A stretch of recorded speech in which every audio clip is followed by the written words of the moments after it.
베드로는 예수님을 저주합니다. 십자가를 지는 예수님을 저주합니다. 그러니까 이 십자가만 없었으면, 베드로한테는 예수님이 이 십자가만 지지 않으면 베드로와 예수님은 아무 문제가 없어요. 그냥 여느 때와 같이 따뜻한 저녁을 먹고 담소를 나누면서 예수님의 품에 안겨서 웃음의 시간을 보냈을 그런 일상. 그런데 이 십자가라는 게 그 모든 걸 다 파탄내고 만 겁니다. 그러니까 어쩌면 베드로가 정말 미웠던 거는, 베드로가 정말로 저주하고 싶었던 건 그의 스승 예수라기보다는 십자가를 지시는 예수, 즉 십자가였다는 것이죠. 아까도 던진 질문이지만 왜 성경은 이 대목에서 예수님을 가장 사랑한다고 자처했던 베드로의 사랑이 이처럼 처참히 무너져가는 걸 우리에게 보여줄까요? 여러분들은 어떻습니까? 만약 우리였다면 베드로와 달랐을까요? 여러분과 제가 예수님을 너무 사랑하는 제자였는데 이런 상황이었으면 우리는 안 그랬을까요? 자, 물론 성경은 다른 제자들에 대한 언급은 별로 나와 있지 않습니다. 마지막 십자가의 순간에 조명을 받고 있는 건 예수님과 베드로입니다. 그리고 여러분들이 잘 아시는 부활하신 이후에도 이 이야기는 끝이 나지 않습니다. 다시 예수님과 베드로가 만납니다. 그러니까 그 얘기는 뭡니까? 아주 중요한 이야기라는 거죠. 그렇습니다. 이 모든 일은 다 십자가에서 비롯된 겁니다. 예수님이 십자가를 지려고 하자 베드로 또한 그 십자가의 원수로 드러납니다.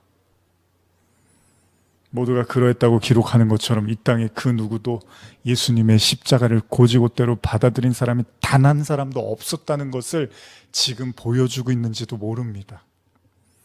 그리고 그 대표로 예수님을 가장 사랑했던 사람 베드로가 그 모든 예수님을 사랑하는 사람의 대표로 예수님의 십자가를 가로막고 있고 그 십자가를 방해하고 있고 그 십자가의 예수를 저주하고 있더라는 겁니다. 무슨 이야기입니까? 그 십자가의 원수가 베드로라는 겁니다. 베드로조차도 그 십자가 앞에서는 예수님의 원수가 되고 말더라는 거예요. 빌립보서 3장 18절 19절 보시겠습니다. 내가 여러 번 너희에게 말하였거니와 이제도 눈물을 흘리며 말하노니 여러 사람들이 그리스도의 십자가의 원수로 행하느니라. 그들의 마침은 멸망이요 그들의 신은 배요 그 영광은 그들의 부끄러움에 있고 땅의 일을 생각하는 자라. 자, 바울이 고백한 이야기잖아요. 바울이 빌립보서를 통해서 지금 예수님이 베드로를 꾸짖으셨던 것처럼 그 상황을 베드로가 이렇게 바울이 묘사를 하고 있어요. 잘 한번 보세요. 현대로 읽어드릴게요. 3장 18절. 내가 이처럼 전에도 여러 번 당부한 일을 지금 다시 눈물로 호소하는 것은 그리스도인이라고 내세우면서도 실제로는 그리스도의 십자가를 대적하는 자들이 많기 때문입니다. 그들에게는 영원한 멸망이 기다릴 뿐입니다. 그들은 욕망을 하나님처럼 섬기고 수치스러운 것을 대단한 것인 양 자랑하는 자들입니다. 그들은 오직 이 세상 일에만 마음을 씁니다. 여러분, 베드로가 예수님한테 혼났던 게 이거잖아요. 너는 하나님의 일을 생각 못하고 사람의 일만 생각하는구나. 지금 그 내용을 바울이 빌립보서를 통해서 십자가의 원수들의 모습으로 지금 기술하고 있다는 겁니다. 이 베드로도 여기에 포함이 돼 있었다는 거예요. 예수님이 혼내실 때. 자, 바울이 말하는 십자가의 원수들은 결국 뭡니까? 자신의 배를 위한, 그러니까 자신을 위해서 일하는 자들이고, 그것이 바로 예수님이 말씀하셨던 땅의 일, 사람의 일만 중요시 여기는 자들이라고 해요. 근데 그들이 성도라고 말하면서 십자가를 오히려 대적하고 있다는 거예요. 그러니까 이게 중요한 거예요, 여러분. 십자가의 원수로 행하고 있느냐, 아니면 정말 십자가를 받아들였느냐가 구원의 핵심이라는 겁니다. 베드로의 목적, 베드로가 예수님을 사랑하고 섬기려고 했던 목적, 그게 주님이 보셨을 때는 사람의 일, 땅의 일에 불과하지 않았다는 겁니다.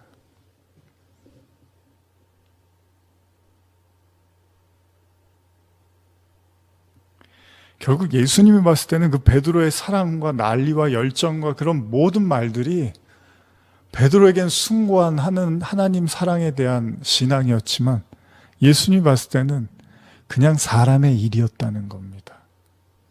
베드로는 여기에 격분한 거예요. 자신의 숭고한 사랑을 예수님이 그렇게 묵인해버렸으니까. 이걸 좀 더 우리가 구체적으로 이해할 필요가 있는데, 예를 들면요, 고린도전서 1장 18절 보면 여러분 잘 아시죠? 십자가의 도가 멸망하는 자들에게는 미련한 것이요 구원을 받는 우리에게는 하나님의 능력이라. 자, 십자가를 바라보면서 어떤 이들에게는 이것이 미련한 것으로 비춰지지만 어떤 이들에게는 하나님의 능력으로 비춰질 거랍니다. 그러니까 베드로로 통해서 우리가 이야기하면 십자가는 베드로에게는 미련한 것이었고, 그래서 베드로는 할 수 있는 모든 있는 힘을 다해서 십자가를 멈추려고 했고, 왜요? 베드로는 절대로 십자가 이후에 그 예수님의 부활과 예수님의 다시 살아나심을 통한 만백성의 구원을 절대 기대하고 이해할 수 없었다는 겁니다. 베드로는 만일 예수님의 십자가를 지고 죽으시면 거기서 모든 게 다 끝이라고 확고하게 믿었는지도 모릅니다. 자, 베드로는 예수님을 저지하고 나아가서는 예수님을 지키고 더 나아가서는 예수님을 살리려고 했습니다. 어쩌면 베드로는 지금 예수님의 구원자임을 자처하고 있습니다. 예수님을 살려주려고 해요, 베드로가. 마치 철없고 현실 감각 없어 보이는 예수님을 베드로가 보호하고 있는 것처럼 그렇게 비춰지고 있다는 겁니다. 그리고 그러면 그럴수록 자신이 하나님의 일을 그르치고 있고 하나님의 대적자로 원수로 행하고 있는 것조차도 전혀 인식을 못하고 있더라는 겁니다. 여러분, 왜 십자가의 도가 어려운 걸까요? 제가 지금 여러 차례 십자가에 대한 말씀을 나누고 있는데, 사실은 이 구절 하나로 이야기할 수 있을 것 같아요. 왜 십자가의 도가 어려운지. 우리가 십자가 말하지만 과연 정말 우리가 십자가를 제대로 알고 있는 건지.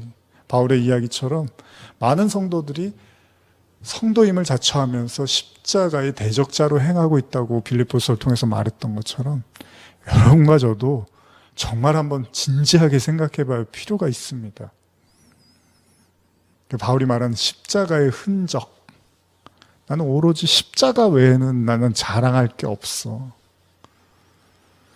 과연 우리가 정말 그렇게 예수님을 믿고 있는가? 우리 안에 그 예수의 흔적, 십자가의 흔적이 있는가? 이거는 정말 사력을 다해서 우리가 생각해 볼 필요가 있다는 겁니다. 과연 신앙의 본질, 예수님이 이 땅에 오신 목적, 그리고 그 예수님을 믿는 자들의 삶과 신앙, 이게 다 십자가로 점철되거든요. 근데 그 십자가를 그냥 쉽게 패스해버리고 다른 것들로 신앙을 채워가려고 한다면 그게 바로 십자가의 원수로 행하고 있는 건지도 모른다는 겁니다. 반드시 성도는 십자가를 거쳐야 된다는 거예요. 근데 그 십자가가 어떤 십자가죠? 그렇게 예수님을 사랑하는 베드로조차도 거절하고 거부했다는 겁니다. 그러니까 그만큼 인간의 상식과 인간의 지혜로는 십자가를 받아들이기가 정말 어렵다는 거고, 심지어는 불가하기까지 하다는 거예요. 근데 그 과정이 없이 너무 쉽게 십자가를 이해하고 받아들였다면 여러분과 저는 한번 진지하게 생각해 볼 필요가 있는 거예요. 그 십자가 정말 주님이 말씀하신 그 십자가가 맞는지. 요한복음 12장 25절 보시면요, 자기의 생명을 사랑하는 자는 잃어버릴 것이요 이 세상에서 자기의 생명을 미워하는 자는 영생하도록 보전하리라. 바로 이 말도 안 되는 말씀, 이 얼마나 어려운 말씀입니까? 여러분, 자기 생명을 사랑하면 잃게 되고요, 자기 생명을 미워하면 영생을 한대요. 이거 많이 읽으셨죠, 저하고? 자, 여러분, 이 말씀 이해 가십니까? 이게 무슨 말씀입니까? 대부분 제가 성경을 보면 우리가 다 알고는 있는데 제대로 이해하고 있는 말씀들은 그렇게 많지 않을 겁니다. 그토록 예수님을 사랑했던 베드로도 이해하기 어려웠던 말씀.